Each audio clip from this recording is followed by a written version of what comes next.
সাগৰত নে আকাশত, ছিংগাপুৰত নে ঘুণাপুৰত, নে কোনো অজান দেশত জন্ম লোৱা তুমি, জন্ম লোৱা, জন্ম লোৱা তুমি, জন্ম লোৱা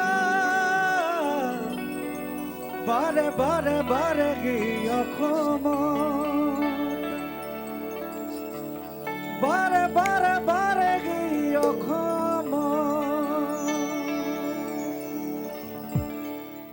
মন্দিৰ গোৱালপাৰাৰ বাপুজী নগৰ ৰঙালী বিহু সন্মিলনলৈ অহা সমূহ বিহুবলীয়া ৰাইজ, প্ৰথমে এই অভাজনৰ তৰফৰ পৰা আপোনালোক সকলোটিলৈ স্নেহ শ্ৰদ্ধা জনাইছোঁ, ভক্তিভৰা সেৱা জনাইছোঁ, লগতে বিহুৰ ওলগ জনাইছোঁ।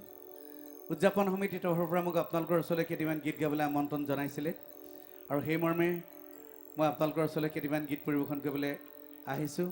এই ক্ষেত্ৰত উদযাপন সমিতিৰ সভাপতি, সম্পাদক তথা সমূহ বিষয়ববীয়া কৰ্মকৰ্তালৈ কৃতজ্ঞতা জনাইছোঁ, ধন্যবাদ জনাইছোঁ মোক ইমান হাজাৰ হাজাৰ বিহুবলীয়া ৰাইজৰ আশীৰ্বাদ ল'বলৈ সুবিধা দিয়াৰ বাবে। গতিকে উদযাপন সমিতিয়ে বাপতিসাহোন বিহুটো জীয়াই ৰখাৰ স্বাৰ্থত ইমান ধুনীয়াকৈ এখন মঞ্চ তৈয়াৰ কৰিছে। গতিকে উদযাপন সমিতিৰ কাৰণে এটা জোৰদাৰ হাততালি যদি বজাই দিয়ে আপোনালোকে ভাল লাগিব একেলগে সকলোৱে। হয়, অৱশ্যে আপোনালোকে মোক সকলোৱে চিনি পায়, সকলোৱে জানে মই তেনে কোনো ডাঙৰ গায়ক বা তেনেকুৱা কোনো ডাঙৰ শিল্পী নহয়। অসমৰ কেইজনমান কেছেট প্ৰযোজকে কেইটামান কেছেটত গীত গাবলৈ মোক সুবিধা দিছিলে আৰু কেইটামান কেছেটত মই গীত লিখিছিলোঁ আপোনালোকে জানে, আৰু সেইটো কাৰণে হয়তো মই গায়কৰ নাম পাইছোঁ। অসমৰ শিল্পী জগতখনত মই যেনেধৰণে খোজ পেলাব লাগিছিলে ঠিক তেনেধৰণে মই আজিও খোজ পেলাবলৈ সক্ষম হোৱা নাই। অসমৰ বিভিন্ন চুকে কোণে ৰাইজৰ আশীৰ্বাদ বিচাৰি ঘূৰি ফুৰিছোঁ।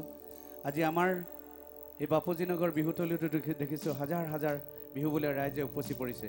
মই ৰাইজৰ পৰা আশীৰ্বাদ বিচাৰিছোঁ যাতে আপোনালোকৰ আশীৰ্বাদৰ দ্বাৰাই মই অসমৰ শিল্পী জগতখনত এখোজ দিব পাৰোঁ।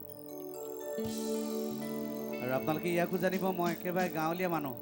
পথাৰত যেতিয়া মই হাল বাই থাকোঁ, কোৰমাই থাকোঁ, তেতিয়া গীতবিলাক ৰচনা কৰোঁ আৰু সেইবিলাক গীতেই মই অসমৰ শ্ৰাব্যকেশতলৈ আগবঢ়াওঁ।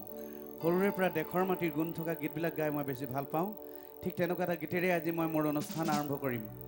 ৰাইজৰ শ্ৰীচৰণত হাতযোৰ কৰিছোঁ। গীত মাত পৰিৱেশন কৰোঁতে ভুল কুটি ৰৈ গ'লে আপোনালোকৰ নিজ গুণে মাৰ্জনা কৰিব। আৰু এই অঞ্চলতে মোৰ দুজনমান খুব শ্ৰদ্ধাৰ ককাইদেউ আছে।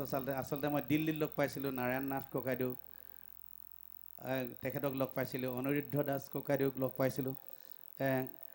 গতিকে তেখেতলোকে মোক সদায় ফোন কৰি থাকে, আজি শেষৰ দিনটো আহিলে, গতিকে এটা জোৰদাৰ হাততালি তেখেতলোকৰ কাৰণেও মাৰি দিয়ক, ভাল লাগিব একেলগে।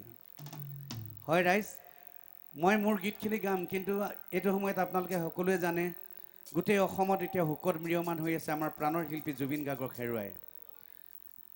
জুবিন গাৰ্গৰ ন্যায় লাগে আমাক। গোটেই অসমৰ আকাশে বতাহে পূবে পশ্চিমে উত্তৰে দক্ষিণে কেৱল জয় জুবিন দা। জুবিন গাৰ্গক শ্ৰদ্ধাঞ্জলি জনাই প্ৰত্যেকে তেখেতৰ আত্মাৰ চিৰশান্তি কামনা কৰিছে।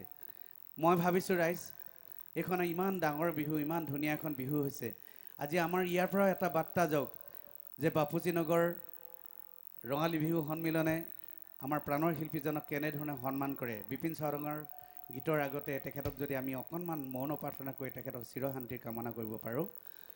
যদি যিসকলে উঠিব পাৰে উঠি দিব, যিসকলে উঠিব নোৱাৰে বহি বহিয়ে তেখেতৰ আত্মাৰ চিৰশান্তি কামনা কৰিব। আৰু আমাৰ লাইট চলোৱা আমাৰ ভাই বন্ধুসকল আছে, যিসকলে লাইট চলাই আছে, এই লাইটবিলাক অফ কৰি দিব।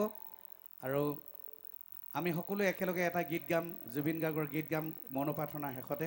সকলোৱে আপোনালোকৰ মোবাইলৰ ফ্লেছ লাইটটো খালি জ্বলাই দিব। সন্মানীয় সাংবাদিকসকল আছে ইয়াতে, সন্মানীয় সাংবাদিকসকলে গোটেই বিশ্বতে দেখাব আমাৰ বাপুজী নগৰ বিহুতলিত কেনেধৰণে জুবিন গাৰ্গক সন্মান দিয়া হৈছে। যে কি নহওক, পেণ্ডেলৰ লাইটবিলাক অকণমান অফ কৰি দিব আৰু এইফালৰ লাইটটো অন কৰি থ'ব পাৰিব। যে কি নহওক, এতিয়া মৌন প্ৰাৰ্থনা সময় আৰম্ভ হৈছে।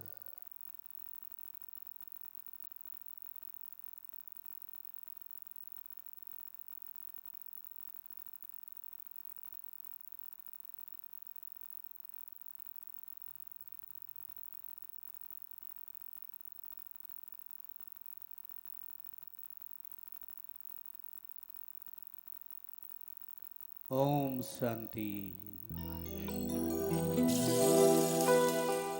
পুই নংলা